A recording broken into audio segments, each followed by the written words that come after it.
no, get off me. They love eating their salmon. Check this out. He's already hunting these quail. As a happy beaver. But he's gonna love eating that. These chickens poop me out some eggs every now and then. Little Timothy with her quail. Why is this boy just sitting here? We're gonna be catching and cooking baby capybaras. Good morning, everybody. It is 7:30 a.m. and Poggers and Queen can't get a break from the baby, who loves to just bother them when they're sleeping. But again, they grew up with this little boy, so I don't think they mind him very much. Cringe, the baby. I think he just wants to hop up there and sit with them. Look at this. Why is he just doing that? He's just messing with Queen until she's like, no, get off me. Bro, get off. Back off my daughter, boy. Pogger says, Papa, why is this creature bothering us? No, don't.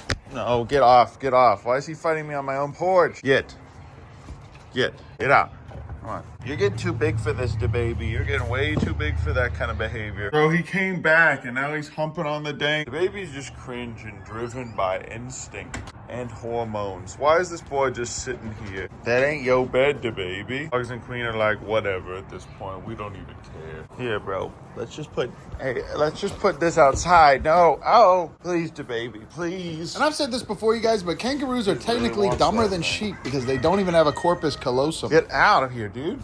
Go. So they're kind of dumber than sheep. They're not really capable of being trained or anything. Papa and Queeb know to just avoid the baby when he's acting cringe. Look at this stupid little man. Oh, look, Poggers is like, all right, I'm gone. Look, guys, they are a little bit scared of Queen. But at the end of the day, they're not too scared. And they can always get away, and Queen doesn't chase them because Queen is a very good little girl. It's funny that the kangaroos are basically more of a bother to the dogs now than the dogs are to them. Even the females aren't even worried about the dogs anymore. Look at that. Poggers says, okay, suppose I'll go for a walk now. All right, everybody, it's the next day. Let's check on their little den. They have not been eating the pork chops. They ate some of it. They have been eating all kinds of mice and rats. Yep, all that's left of the quail is just little feathers now. Queeb moment. Look at how precious this little creature is. Oh my goodness. Look at this sleepy tortoise, you guys. That thing was dead asleep. Oh, and I woke her up by talking. The high for today is 72 degrees Fahrenheit. So every animal is very, very content and happy. We went ahead and fenced off this nasty pond. We have so many freshwater options, but I still just don't want them to drink that and potentially get sick. Ooh, siren. We're doing this in the city.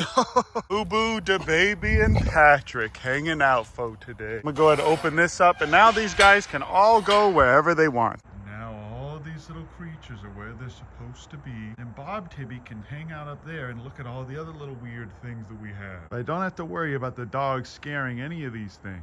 All right, everybody. This little Tibby just caught a mouse. Take a look at that. These 3 quail did not survive the quail flight pen. They are now food for this little Timothy. Whatever these guys don't eat, I'll just give it to the crocs. Check this out, you guys. What is that, a fox or a cat? Also, why is this chicken just here by itself? All the other chickens are over there, and for some reason, all of these lights aren't working. Yeah, that's a kitty. Stupid Kibby. Kibby and brother becoming proficient hunters.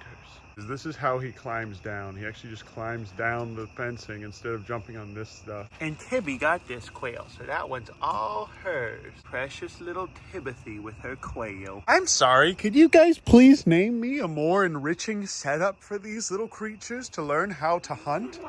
Oh, and they also have little toys that light up and bounce around. But I'm telling you guys, if you want to be effective carnivore rehabbers, you need to train these little guys how to hunt. And it teaches them tons of life lessons, like how to chase prey, how to fend off other bobcats whenever you find prey, how to make sure the prey is actually dead. So when they get into the wild and they do want to chase down a bird or a quail or a dove or another little ground nesting bird, and I'm sorry if you guys don't love that, but it's literally my job, and it's in the IWRC handbook. And there's quite a few rehabbers that don't abide by the IWRC standard, even though they have the right setup, the right materials, all the donors, and even better enclosures than this. There are quite a few rehabbers that don't even care to give chickens to their animals. And how else are the coyotes, owls, hawks, and other little creatures like these bobcats supposed to learn how to hunt? This is 1000% necessary. And I want to let you guys know, if this is something you're not willing to do, then maybe you shouldn't be a rehabber. Because if I just gave those guys dead frozen quail and frozen meat and all this other stuff, I would be doing them a huge disservice if I eventually did release them into the wild. Yes, these chickens poop me out some eggs every now and then, and I love that, and it's good food for me and the animal. Eventually, these chickens are going to be food for the foxes that live around here still. Me, if I need to eat chicken, what's the difference between eating that and a Chick-fil-A chicken sandwich that I had yesterday? Also, this is where Pablo and Queen sleep now. The next day. All right, everybody, I'm going to go feed this to the Tibbies. Look at Queen and Pablo just sleeping on the porch. These are my children, and they think this food is for them. Good morning, little Tibbies. It's important to feed these guys a wide variety. Precious little Tibbies, they love eating their salmon. Oh my goodness, look at my baby girl. Yeah, one thing's for sure, you guys, they love their salmon. Look at these vultures coming over here watching. As you guys can see, our vultures still come by from time to time to visit. They're still very cute and precious. At the end of the day, they are still wild vultures. So do you guys see the prairie dogs working on their holes? Look at these boys hanging out here. They really want that food. Now that I've been leaving food out for these guys, vultures come in and they really want it. Hey, quit being cringe, you two. You get your own salmon in this bowl, Teddy. Yeah, there you go. And I give these guys fish as a treat for their omega-3s. These guys have been annihilating the Hey, get out of here, you guys. Look at this, you guys. Even though I've raised these vultures, the dogs still just beef with them. Get out of here, poggers. And these guys still want their food. This is for them. Hello there, precious little fella. I'm gonna walk over here to this area so they'll follow me. Poggers, you gotta stay. Look at them circling. That's so cool. Come on, little goober, get over here. And these guys will literally leave for like 2 or 3 weeks at a time and then maybe come back every now and then just to mess with me and try and get some free food. This is all good food for you two. These guys are great little garbage disposals. We released these guys months ago, but it's nice to see that they still come back to daddy every now and then for a little bit of food. Oh, no, stop. Hope they're doing okay out there in the big wild. All right, I'll leave these little fellas alone. Today, we're gonna be catching and cooking baby capybaras. Look how these vultures will just come and bother us while we're over here. They really want my popsicle. Oh, here they come. No. Look at this creepy little boy. All right, everybody, this is a vulture update. These guys were literally just flying around and then they appeared back here again today. This one will let me pick them up, but the other one won't. These guys are actually wild vultures and they'll come here and they'll bring like 5 other friends, and then there's like 8 vultures hanging out here all the time on that enclosure. They're pretty cute and we do love them. And I'll feed them every now and then when I see them, but I try to keep them wild. You want a popsicle? You guys want a little popsicle? Not dead enough. Yeah. Don't do this at home. I have the immune system of a starfish. And this is super gross because these guys have been in the wild, but...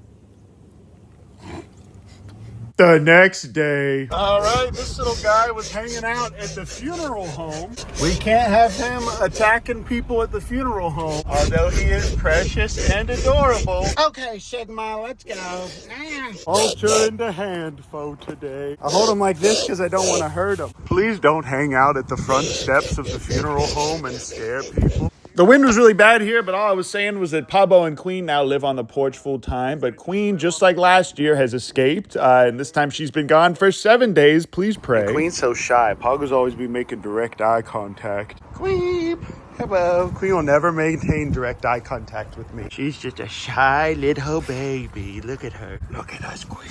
And Pablo doesn't even care if I do that to him. He just loves it. He says, hello. I love any attention from Dad. The best dog. And Queen is basically just a little baby. Look how she's got little cow spots. And that's where they cut her ovaries out. If you guys remember in season 2 of the lore. Back in season 2 when Queen ran off for 21 days and was living in someone's apartment. And then they abandoned her because she doesn't like being inside, I bet. And she missed her pub. Pablo was so happy whenever Queen came back. And one of the top 5 Urban Rescue Ranch moments was seeing Queen at the shelter and filming her reaction to seeing me. And that was in this video, but she's gone again, so please pray, you guys. Because that was the first time she had seen me in 21 days. Since she ran away, and she used to run away a ton. But this is where they sleep. They keep knocking off the pillows. They have a big thing of food in here that I need to cover up. I just let these boys free feed. Another day, another victory for the OG. Breaking down the sweats, the imposters among us. Oh, look how cute these two are. I sure do love these precious little creatures. Oh, I farted. And they sure do love living in here. Looks like they're very healthy. All right, everybody, I just moved this hawk out here and he can fly. So his wing is not broken anymore. He did in fact heal. It worked. And this is what his wing looked like a few weeks prior. That was my first time ever by myself completely patching up the wing of an injured hawk who can now fly pretty well. I'm still going to keep him in more of a restricted mobility enclosure this is not the ideal size for a red-tailed hawk, but because he still might be recovering, I don't want him to have too much space. I just want him to get comfortable moving his wings around now. And he can start to hunt these little quail that live in here. I think there's one behind me. I'm sorry, Julia, but you gotta get back in there. As you guys can see, he's got tons of little quail to hunt in here. And he can hop from perch to perch and fly around just fine. Check this out. He's already hunting these quail, you guys. That's crazy. This guy is hungry and ready to go. Because he's not chasing after them anymore, I think he actually got one. He's getting right back to hunting immediately. 2 quail for the hawk foe today. This might be upsetting to some of you guys, but to me, this is a huge victory royale. And I won't film too much of this because I don't like to glorify the killing on the channel, you guys. But at the same time, this is a beautiful, incredible animal, and it's insane to watch them hunt like this up close. And he should be able to go back to the wild very soon, just fine. And if the breaks are too old or too bad, then sometimes I just have to euthanize them. But this guy had the perfect break. He was very lucky. I'm gonna give this one to Gustavo because he's precious, and I don't think he's eaten in a while. But he's gonna love eating that. And here's your Bevo update. He's doing very well at this new sanctuary, and the girl is inside still because she still needs to be on the bottle. That's a happy beaver. Precious little beaver. And now we have a well at the new property so we can have fresh, clean water in all the ponds for the white-tailed deer and the other beavers we get next year at the new place. But that's it for now, you guys. I love you. I appreciate you. Thanks so much for watching this video, and I'll see you guys in the next video. Oh, almost forgot to tell you.